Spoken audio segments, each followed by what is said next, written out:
supaya berhadap segala hamba itu kepadanya dalam rupa kehambaan dengan keadaan tazallulan, yakni yang pertamanya bersifat tazallulan. Apa dia tazallulan? Yakni merendahkan dirinya. Tazallulan dia kata di situ merendahkan dirinya. Maksudnya diri tidak ada daya dan upaya, melainkan Allah jualah yang menggerakkan diri itu bersolat, bukan kuasa kita. Tu rasa rendah diri dengan Allah. Kita ni dosa banyak. Kita ni dosa banyak yang nak masuk ke hadrat ilahi. Ibaratnya macam kita nak masuk istana, tapinya pakai baju kotor. Kita nak masuk istana tapi pakai baju kotor, baju berselut, baju busuk, kaki pun kotor. Jadi nak masuk tu layak ke tidak? Rasa tak layak, tapi kena masuk juga. Pasal apa? Pasal nak minta tolong dengan raja. Kerana hanya raja yang boleh tolong kita. Orang lain tak boleh tolong. Maka kita masuk dengan merendah diri. Kita masuk tu dengan merendah diri, bukan dengan takabur, bukan dengan membesar diri, sampai tak terasa diri itulah yang tak terasa diri itu layak dimuliakan, tak terasa diri itu layak diberikan anugerah. Kalau diberi juga, maka itu terasa sangat-sangat besar nikmatnya. Maka itulah nama orang yang merendah diri.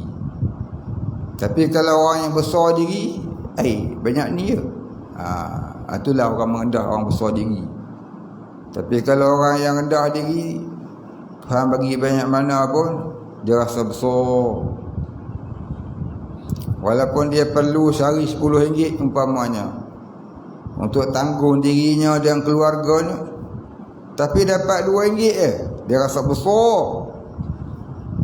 Dia rasa dia tak layak pun nak dapat macam tu, kerana tak padan dengan ibadah dia, tak padan dengan kerja buat dia. Maka dia rasanya dia rendah diri. Itu kata rendah diri yang wajib.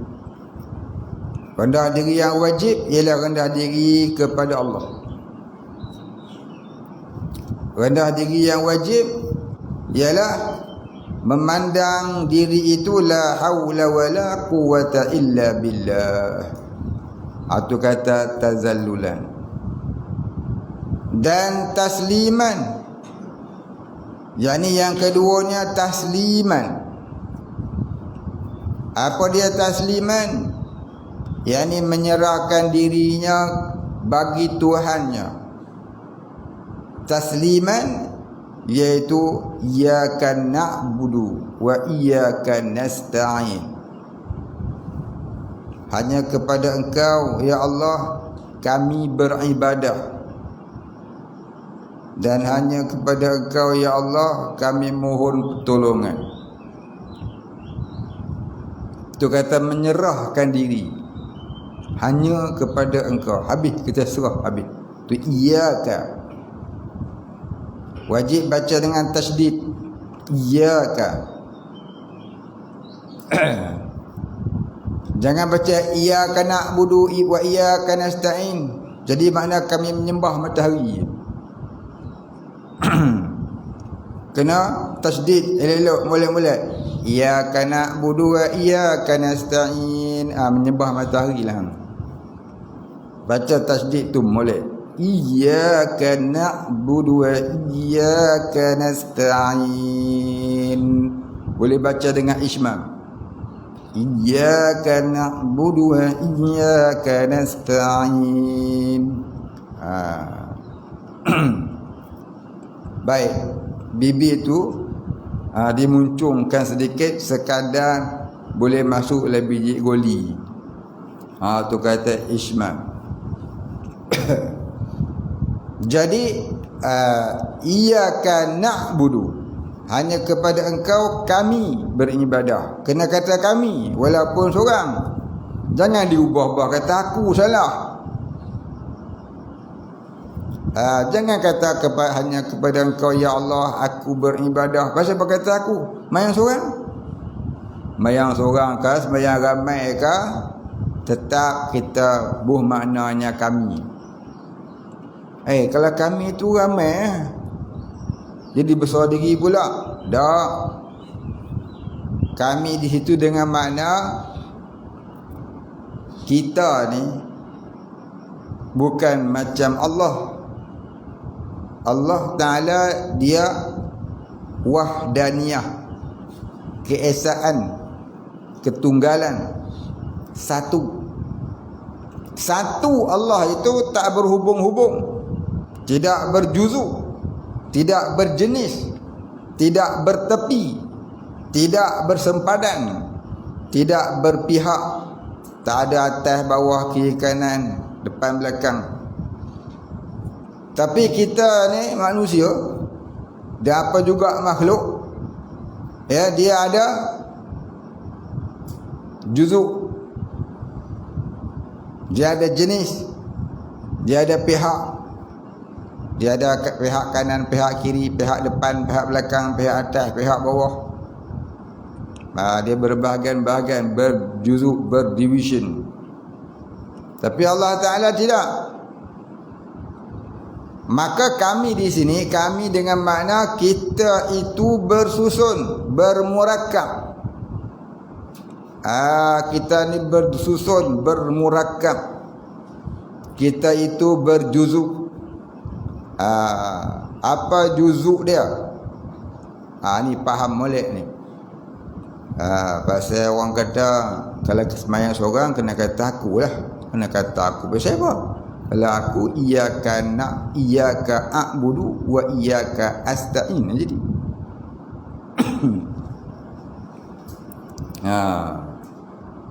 jadi nak baca, wajib baca. Yang pertama jasad. Apa dia jasad? Jasad ni tubuh. Tubuh badan seketui kita ni, tu yang pertama. Jasad itu berhubung pula dengan nyawa. Nyawa itu pula berhubung dengan roh. Roh itu pula berhubung dengan rohani.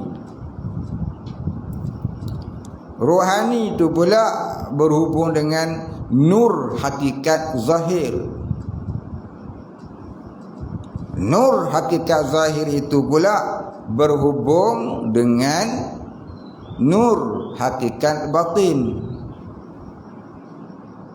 Nur hakikat batin itu pula berhubung dengan wahdah. Maka semuanya ada 7. 6 jadi makmum, 1 jadi imam. Mana jadi imam? Wahdah itu jadi imam. Jadi dalam kita solat, wahdah jadi imam kepada 6 ini. Wahdah tu apa dia? Iaitulah kita beribadah kepada Allah Subhanahu wa ta'ala, zat yang wajibul wujud, yang bersifat dengan segala sifat-sifat kesempurnaan, lagi yang memiliki nama-nama yang maha agung, yang menjadikan sekalian alam nama kebesarannya Allah, dan kita mengakui Allah itu wahdahu la syarikalah, lahul mulku wa lahul hamd, yuhyi wa yumiit, wa huwa ala kulli syai'in qadir. Itulah makna iyyaka na'budu wa iyyaka nasta'in. Hanya kepada Engkau kami beribadah, dan hanya kepada Engkau kami mohon pertolongan. Itulah 7 hubungan kita dari alam zahir sampai ke alam ghaib. Bagi orang yang sudah ada keterbukaan ketujuh ini di dalam dirinya, maka sampailah dia kepada mi'raj yang sebenar. Solat yang ada mi'raj, solat yang ada tangga untuk sampai kepada ma'rifatullah. Nabi kata innas solat mi'rajul mu'minin. Sesungguhnya solat itu mi'raj orang beriman. Nabi naik ke Sidratul Muntaha, naik ke langit, sampai ke Sidratul Muntaha dia naik dengan mi'raj. Kita tak ada mi'raj tu. Solat kita itulah mi'rajnya. Maka bila sempurnalah solat itu, tujuh ni berjalan melalui pengembaraan di alam rohaniyah dengan melalui 4 maqam. Yang pertama maqam ihram, yang kedua maqam mi'raj, yang ketiga maqam munajat, dan yang keempat maqam tabdil.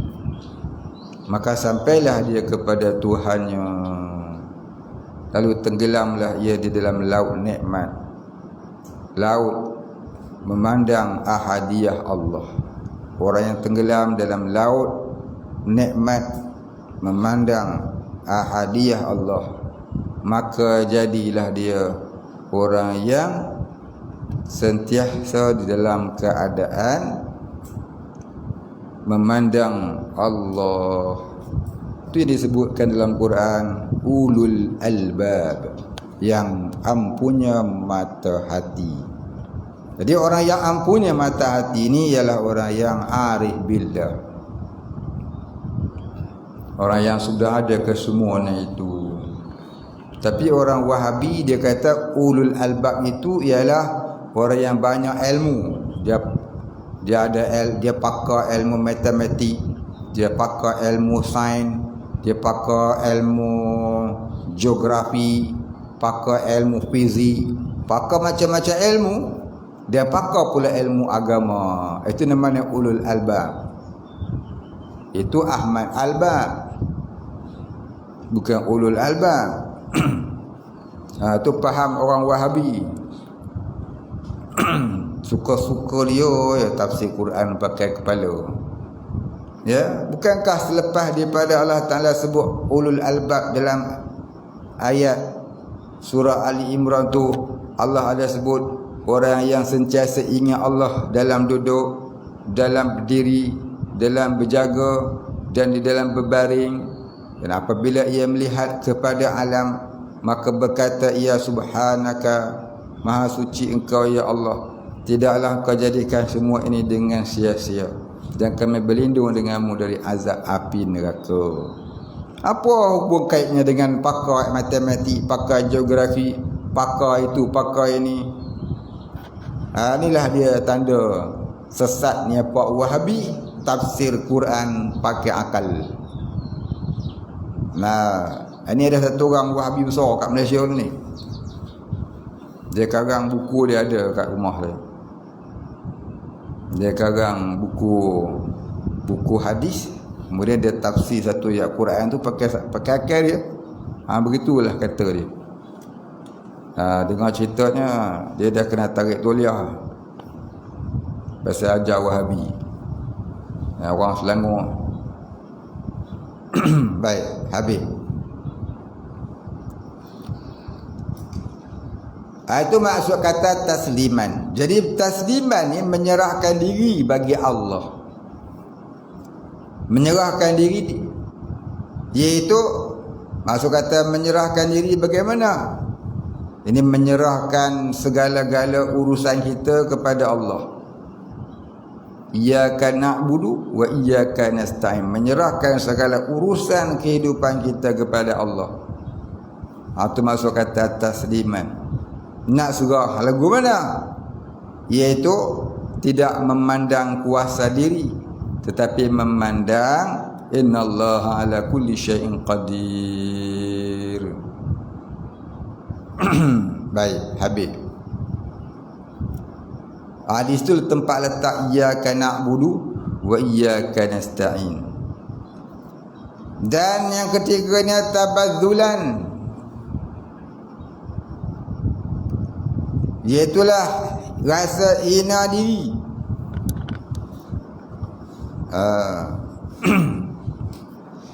Jadi masa tasliman tadi, tempat kita minta pertolongan, tasliman, tak ada tempat lain lah kita nak minta tolong melainkan hanya minta tolong pada Allah.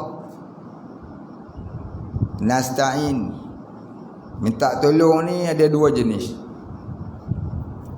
Minta tolong ni ada dua jenis. Ni nama minta tolong.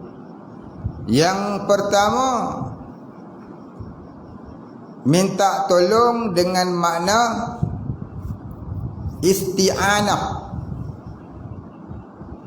Minta tolong dengan makna isti'anah, iaitulah hakikat tempat minta tolong. Maka wajib kita beriktikad hakikat tempat kita minta tolong itu ialah minta tolong dengan Allah. Kita wajib beriktikad hakikat tempat minta tolong ialah minta tolong dengan Allah. Itu namanya isti'anah. Yang kedua, minta tolong dengan makna ta'awun. Ta'awun, ta'awanu. Ta'awanu, ta'ain, waw nun. Ta'awanun.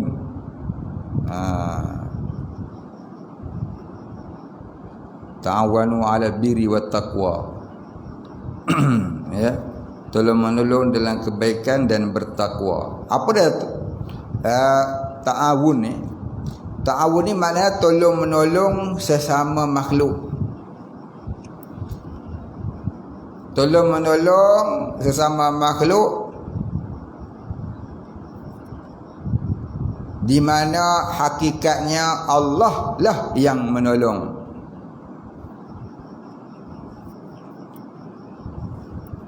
Baik, kalau faham konsep dua ini, isti'anah dan ta'awun, maka minta tolong dengan jin mudah apa?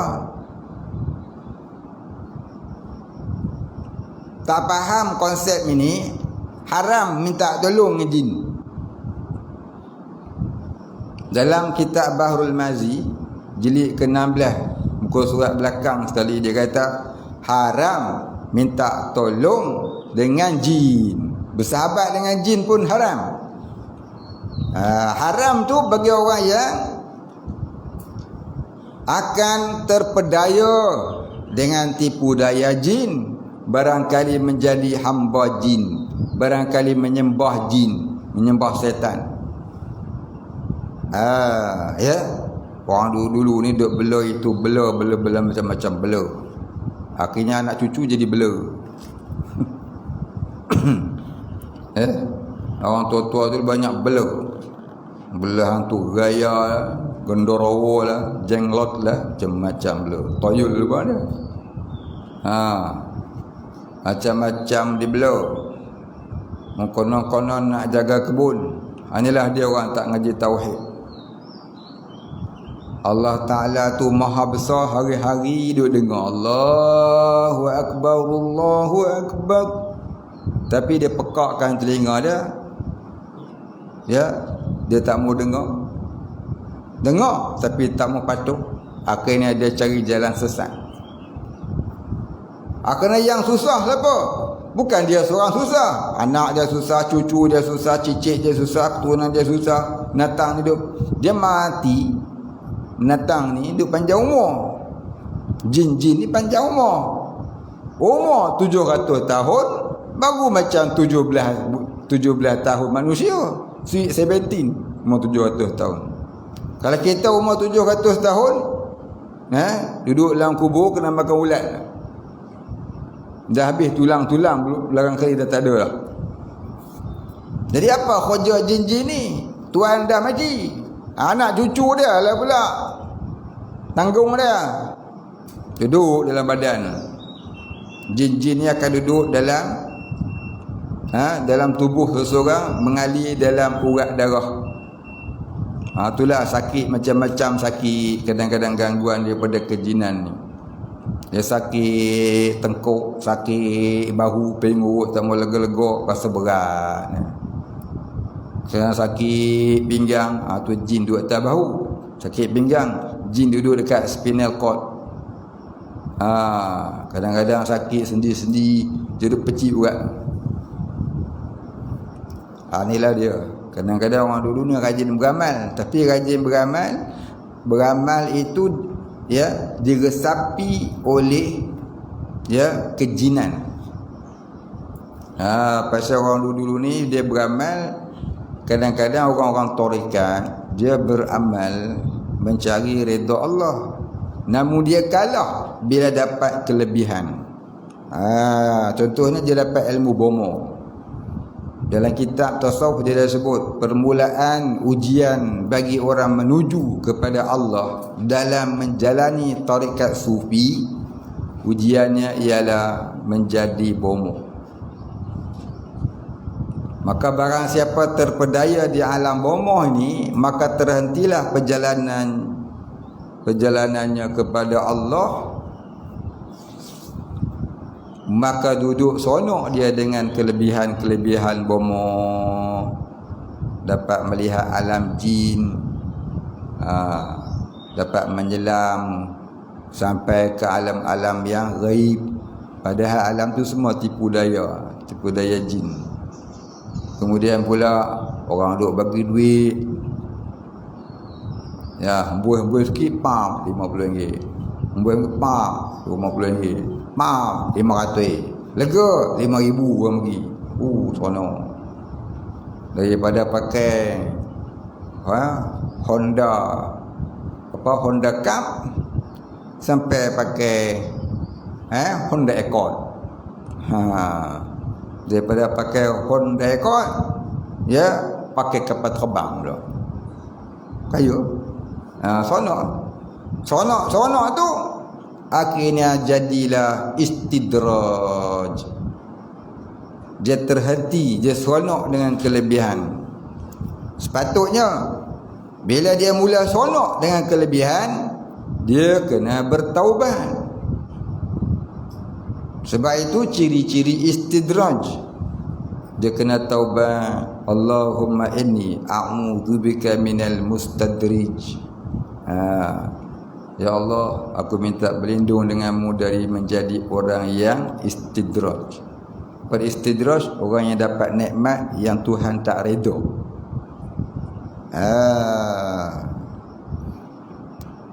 Maka dia kena minta doa, ya Allah, andai kata kelebihan yang ada pada diriku ini adalah istidraj, maka kau hilangkanlah ia. Andai kata kelebihan ini adalah rahmatmu, maka kau kekalkanlah ia. Itu doa dia. Kalau dia hilang, itu tanda istidraj. Tuhan tak nak kita jadi istidraj. Kalau dikekalkan, mudah-mudahan itu rahmat Allah. Ni orang tarik dia kena perhati situ. Tapi orang tarikat yang dapat benda-benda lagu ni, seorang dia seronok pula. Dia rasa dia sampai jadi wali. Dia boleh bubat, dia rasa dia sangka jadi wali. Itu bukan wali. Bila seronok dapat kelebihan ni bukan kuat, bukan wali, itu kuali Maggi. Dia ada tenggelam dalam laut kejinan. Jaga. Ni kita beramal, kadang-kadang beramal memang nak kelebihan. Baca tu untuk dapat ini, baca tu untuk dapat ini, baca tu untuk dapat ini. Jaga tu. Jiwa kalau tak bersih pergi beramal ilmu mujarabat lagu tu, takut jadi istidraj. Jadi bomoh ni harus fardu kifayah. Tapi jangan sampai terpesona, jangan sampai terpedaya. Inna dunya mata'ul ghurur. Semua dunia juga macam cari harta lah. Cari harta ni harus, tapi jangan sampai terpedaya. Hubbud dunya ra'sul khati'ah. Jadi apabila sampai satu peringkat benda tu dah nak menipu, maka kita kena tinggal. Dia tak mau tipu pun, dia bukan tipu pun, kena tinggal juga. Sebab takut jadi hijab di alam ruhaniyah. Jadi permulaan orang jalan kepada Allah, dia akan dikurnia, ya, dia akan dikurnia kelebihan berubat. Jadi bomo. Lama-lama dia timbul kasyaf. Kadang-kadang tak kasyaf pun, dia cuma firasah. Kadang-kadang dia tembak je. Bukan dia kasyaf, bukan firasah pun, dia tembak je. Agak-agak dia. Dia tanya, dia tembak je. Kasyaf ni kena faham. Boleh melihat alam ghaib ataupun boleh melihat perkara yang akan datang, ya. Itu ada beberapa jenis. Yang pertama namanya kasyaf, yang kedua namanya firasah, yang ketiga namanya urafan, tukang tilik. Baik, apa dia kasyaf? Kasyaf ni iaitu pandangan menembusi dinding. Maksudnya boleh melihat sampai ke alam yang gaib. Kadang-kadang tak gaib pun alam tu, tapi dia boleh melihat. Tok Bomo, kunci saya ni hilang. Saya nak pergi kerja tak boleh. Duduk kat mana? Oi, ada tu. Cuba buka kat celah almari. Ada bawah almari tingkat 3. Buka-buka sungguh ada. Nampak Tok Wali, Tok Bomo ni. Jangan jaga-jaga. Benda apa yang dapat kat dia tu? Tengok sembahyang tak tahu mana. Ya. Jaga-jaga tu. Jadi kasyaf ni, yang pertama, kasyaf ada 2 jenis. Kasyaf ni ada 2 jenis. Satu, kasyaf waliullah. Kasyaf daripada Allah. Kasyaf daripada Allah. Maka kasyaf daripada Allah ni ada kalanya kepada Rasul, kepada Nabi. Itu namanya mukjizat. Yang kedua, kasyaf kepada para wali. Maka tu namanya mukjizat.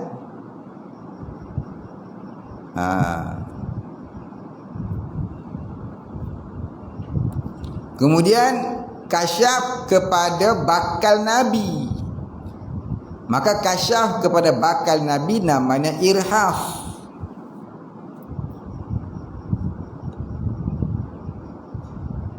Maka ni kasyaf yang baik, kasyaf dari Allah, kasyaf dengan rahmat Allah. Yang kedua, kasyaf daripada jin. Dinamakan kasyaf jin. Kasyaf jin ni ada 2. Satu, kasyaf dari jin kafir. Ini boleh bawa jadi syirik.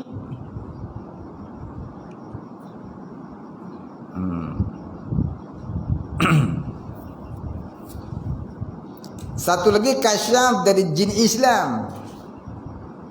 tetapi selalunya membawa kepada fasik. Jin Islam mana kita nak kena? Dia kata nama saya Syekh Abdullah. Oh, kita pun dah ingat Syekh kita ni hebat ni. Rupanya jin pakai toncet. Orang Islam kita tak kena. Orang Islam kita tak kena. Pakai serban rupa macam kita, pergi masjid rupa macam kita. Sidik Syiah punya. Tambah jin. Jin nak kena.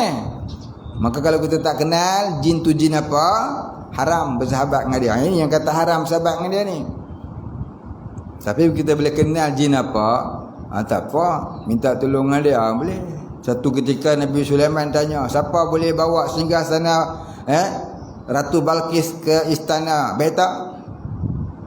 Maka bangun satu jin Afrit nama dia. Jin Afrit ni kafir. Dia kata, saya boleh tuanku. Jadi ambil daripada kataan siapa yang boleh tu, Nabi Sulaiman tanya semua. Maka kata setengah ulama, boleh minta tolong dengan jin kafir sekalipun kalau kita tu mengenal dia, kita ni arif billah, dan dia tak akan berjaya menipu kita. Tapi kalau kita tak ada tipu pun dah kena tipu. Tak ada dia tipu pun dah kena tipu, tu haram belajar. Haram minta tolong dia. Nak pula kita pun penipu besar. Eloklah kawan dengan jin. Maka kawan dengan jin yang selamat ni ada dua ya. Pertama jin tan putih, yang kedua jin tan hitam. Tu jin tu tak apa. Makan mendapat tu. Jin ni ada 25 bangsa. Dalam kitab Futuhul Jan disebutkan jin ni ada 25 bangsa. Maka semuanya berbagai-bagai bentuk, dan berbagai-bagai bentuk tak sama, dia tak macam manusia. Maka jin ni pula amat ramai, lebih ramai dari bilangan manusia. Yang kafirnya sedikit. Kalau dibuat umpama 10 jin itu satu saja yang Islamnya. Barangkali lebih kurang daripada itu. Jin ni cukup banyak, tapi kebanyakannya kapi belaka. Jangan duk kawan dengan jin. Mengarut dia. Itulah orang dulu suka duk bela jin. Kawan dengan hantu raya. Hari-hari ni. Hari-hari raya. Baik itu namanya kasyaf jin. Tok bomo banyak Tok bomo ni kan. Kat mana hilang tu Tok bomo? Tak jauh ni, dekat ni. Jin yang mehbang dia. Dalam baju. Oh, dalam baju. Baju mana? Dalam almari. Dalam almari, mari. Tengok betul. Ada sungguh. Jin dia ambil ke bawah dia. Itu namanya kasyaf jin. Dia ni boleh membawa kepada fasik kalau jin tu jin Islam yang pasti. Tapi kalau jin kafir, ni boleh membawa kepada syirik wal a'yazubillah. Banyak tu bomo ni silap dia. Jadi istidras, kadang-kadang jadi sihir. Itu namanya kasyaf. Jadi bukan semuanya kasyaf tu orang panggil makrifat, bukan makrifat lah tu kasyaf. Makrifat ni pengenalan. Itu yang pertama, dapat melihat alam ghaib dan dapat melihat perkara yang akan berlaku contohnya. Itu namanya kasyaf. Jadi kasyaf ni ada dua, satu dari Allah, satu dari syaitan. Satu dari jin Satu dari Allah, satu dari jin. Hakikatnya dari Allah juga. Cumanya yang jahat tu kita kata kita bangsakan dia daripada jin ataupun syaitan. Yang kedua namanya apa tadi? Firasah. Firasah ini dia orang panggil firasan. Firasat dia. Firasat ni iaitu terdapat kepada orang mukmin yang soleh. Dia bukan wali, tapi dia tak buat dosa besar. Kalau terbuat dosa kecil pun cepat dia taubat. Tu namanya orang soleh. Orang soleh ni dia tergolong di akhirat kelak dalam golongan ashabul a'raf, orang yang sama berat timbangan kiri dan kanan. Maka dia tak kena azab kubur, dia tak kena azab neraka. Namun dia akan ditanya di alam kubur, tapi dia terlepas. Dan dia akan kena tanya pula, kena hisap pula di padang mahsyar. Dia pernah di yaumul hisab, hari mizan dia kena timbang, tapi dia terlepas kerana sama berat. Akhirnya dia dapat meniti titian sirat sampailah ke syurga. Namun lama duduk di padang mahsyar, lama pula meniti titian sirat, cuma terlepas azab neraka dan azab kubur. Ni orang soleh. Maka orang soleh-soleh ni dia Allah Ta'ala kurnia kepadanya ilmu farasah, ilmu firasah. Ilmu firasah ni ilmu yang dapat memandang perkara-perkara yang gaib, terkadang dapat benda-benda yang akan berlaku. Tapi perkara-perkara yang akan berlaku tu bukan dengan firasah dia, tapi dengan pertolongan Allah. Allah yang kurnia. Nabi kata, aku tidak mengetahui apa yang berlaku, melainkan Allah lah yang memberitahu. Baik, bukan dia tahu, dia boleh tahu, tapi Allah yang beritahu. Maka kata Nabi SAW, berhati-hatilah kamu, berhati-hatilah dengan firasah orang mukmin, yakni orang mukmin yang soleh. Kerana firasah mereka itu dari nurullah, dari cahaya Allah, dari petunjuk Allah. Bukan saja syok-syok je nak cakap. Dan kebanyakan orang macam ni mereka menyembunyikan supaya menjaga adab dengan Allah. Dia menyembunyikan daripada orang kerana memelihara adab dengan Allah. Ni adab berubat ni. Tok Bomo kadang-kadang dia cerita, ni yang buat ni tak jauh ni. Ni gini dia cerita ke orang sakit tu. Elok-elok kawan tu sakit 10%, jadi 50% sakitnya. Nak tunjuk terror. Dia mana boleh cerita dekat pesakit. Cerita dekat waris pesakit supaya mengambil berat akan sakitnya, jaga dia, tu harus. Tapi tak boleh cerita kat orang pesakit. Tok Bomo duk cerita dekat pesakit akan sakitnya apa, dari mana, siapa buat, itu semua bomoh temberang. Dia tak betul, dia betul-betul cakap, tapi dia kena temberang dengan jin dia. Kita pun percaya mampu. Percaya mati kita tu. Nabi kata, man ata kahinan au sahiran au urrafan fasa'alu an syai' fasaddaqahu bima yaqulu faqad kafara bima unzila ala Muhammadin sallallahu alaihi wasallam. Barang siapa mendatangi kahinun au sahirun au urrafan, siapa mendatangi Tok Bomo kahin. Apa dia kahin ni? Tok Bomo hak boleh menurun. Tu kahinun. Kemudian sahir, tukang ahli sihir. Ahli sihir ni apa kerja dia? Kerja dia ni menyakitkan orang tu. Dia tikam sini sana sakit, dia bakar ni sana kembung. Tu sahir. Dia buat apa, patung, kemudian dia tiup, pui, sana kembung perut. Dalam Quran disebut, wa min syarrin nafathati fil 'uqad, dan kami minta berlindung denganmu ya Allah daripada bomoh perempuan yang meniup bulus. Apa dia bulus? Patung. Ini namanya sahirun. Yang ketiga dia urrafan. Apa urrafan? Tukang tilik. Ini tiga-tiga Tok Bomo ni haram kita pergi. Siapa pergi jumpa yang tiga-tiga ni, Nabi kata, lalu bertanya kepada mereka akan sesuatu. Fasa'alu an syai' bima yaqulu. Kita tanya dia. Fasaddaqahu bima yaqulu. Maka kita percaya apa yang dia cakap. Fasa'alu an syai' fasaddaqahu bima yaqulu. Kita tanya akan sesuatu, lalu kita percaya apa dia cakap. Faqad kafar.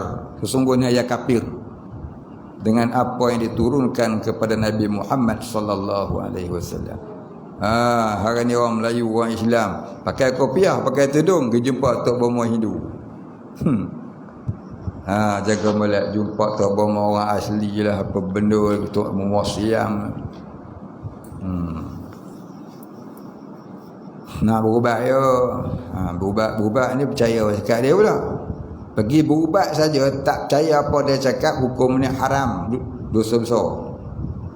Percaya pula apa dia kata, itu jadi syirik. Ya, Imam Syafi'i kata jumpa tok bomo kafir ni pergi berubat dengan dia, hukum ni haram, berdosa besar. Selagi dia tak percaya apa yang orang tu cakap.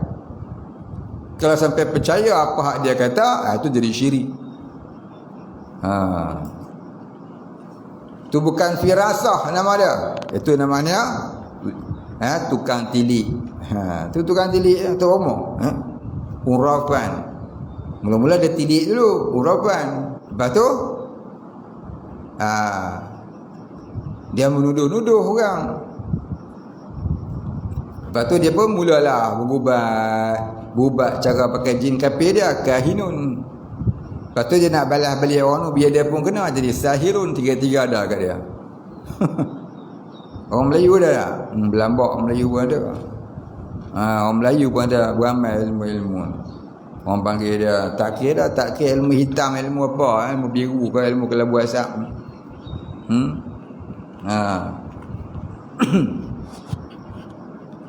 Maka kita ni wajib tinggalkan benda-benda lagu tu.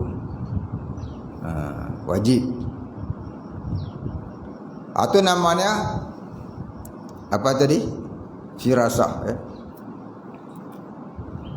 Jadi firasah ni orang mukmin saja. Kemudian yang ketiga ni saya sebut apa tadi? Uraf. Mana tukang tilik. Tukang tilik ni hukumnya adalah haram, yang boleh membawa kepada syirik. Nabi larang kita pergi jumpa tukang tilik nasib. Baik. Ada satu lagi, ya.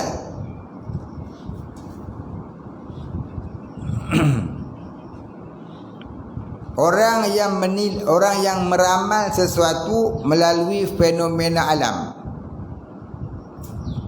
Orang yang meramalkan sesuatu melalui fenomena alam, maka tu hukumnya harus.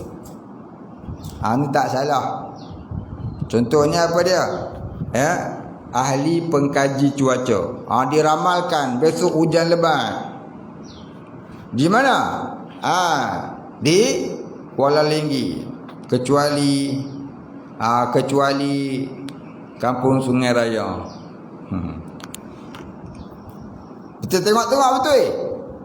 Semalam dia ramal, hari ni betul. Sana lepas suruh. Diramalkan besok Sungai Raya turun salji. Betul ke ni? Sungguh turun. Itu bukan kasyaf. Itu namanya kajian kepada fenomena alam. Maka tu hukumnya harus. Itu bukan pakai jin dah. Dia kaji sendiri. Dia kaji pergerakan awam, pergerakan awan, lagi pergerakan angin. Orang yang mengaji ilmu falak, dia mahir dalam ilmu falak. Terkadang dia boleh mengkaji perkara ini. Mengkaji kelajuan angin dan sebagai pergerakan alam. Ilmu falak. Ilmu falak ni akhirnya orang putih ambil dia, dijadikan ilmu mereka. Maka dibuang nama falak, diletakkan nama baru, namanya astronomi. Apa? Ahli kaji bintang. Asalnya ilmu falak. Falak ni maknanya kaji bintang, ilmu kaji bintang. Jadi dia curi ilmu falak, dia buat ilmu dia. Itulah orang kafir ni pelak. Pelak lain apa? Betul, pelak apa? Pelak ni orang Kedah itu. Orang Sembilan tak tahu. Jadi kalau kajian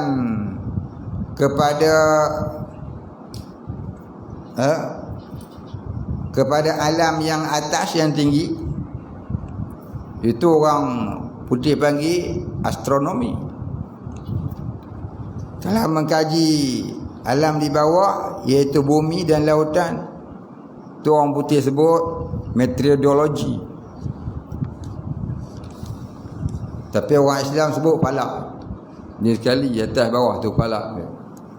Daripada atas turun ke bawah. Dia kaji atas lu, boleh turun ke bawah. Macam kita mengaji alif baca, alif fathah a, alif kasrah i, alif dhammah u, a i u. Orang Melayu baca alif atas a, alif bawah i, alif depan u, a i u. Sebab dia baca atas tu, tak baca depan tu. Syekh Al-Baghdadi, dia suruh, dia buat muqaddam dia bagi atas tu bahasa apa?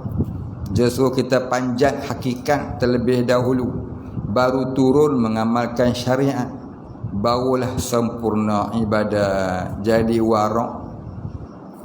Maka tamsilan naik atas tu fathah bagi atas, turun ke bawah mengamalkan syariat tu kasrah bagi bawah. Maka barulah jadi apa? Jadi sempurna ibadat. Maka sempurna tu warak. Maka warak tu tamsilannya bagi depan dhammah, a i u.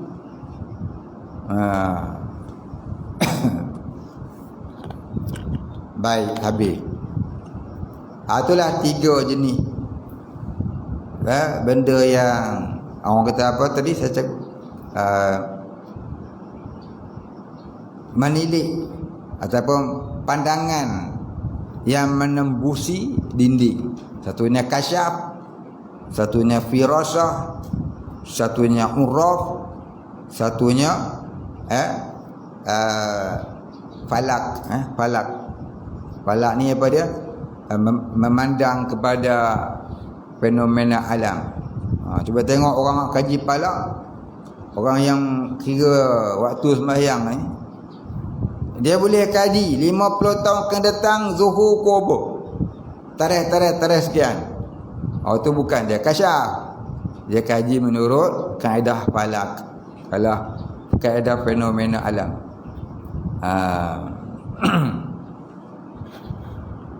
Bayang tu harus, yang tu harus, bahkan fardu kifayah belajar ilmu falak. Kat Malaysia ni satu orang pakar falak. Banyak orang pakar falak ni, tapi kawan saya ni pakar. Dia memang belajar falak dulu. Namanya Ustaz Sabaruddin.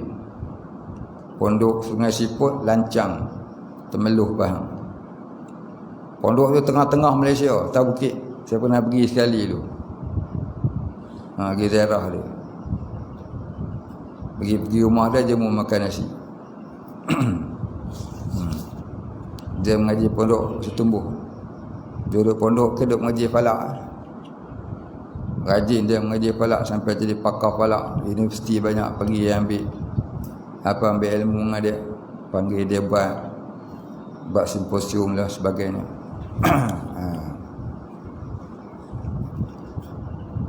Baik, kita berhenti situ dulu. InsyaAllah dia sambung.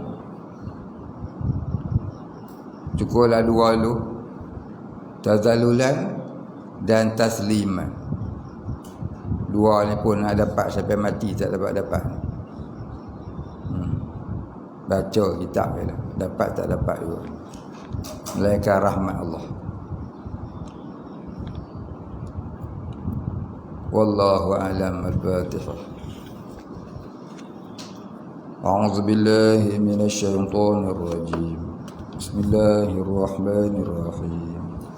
الحمد لله رب العالمين الرحمن الرحيم مالك يوم الدين إياك نعبد وإياك نستعين اهدنا الصراط المستقيم صراط الذين أنعمت عليهم غير المغضوب عليهم ولا الضالين.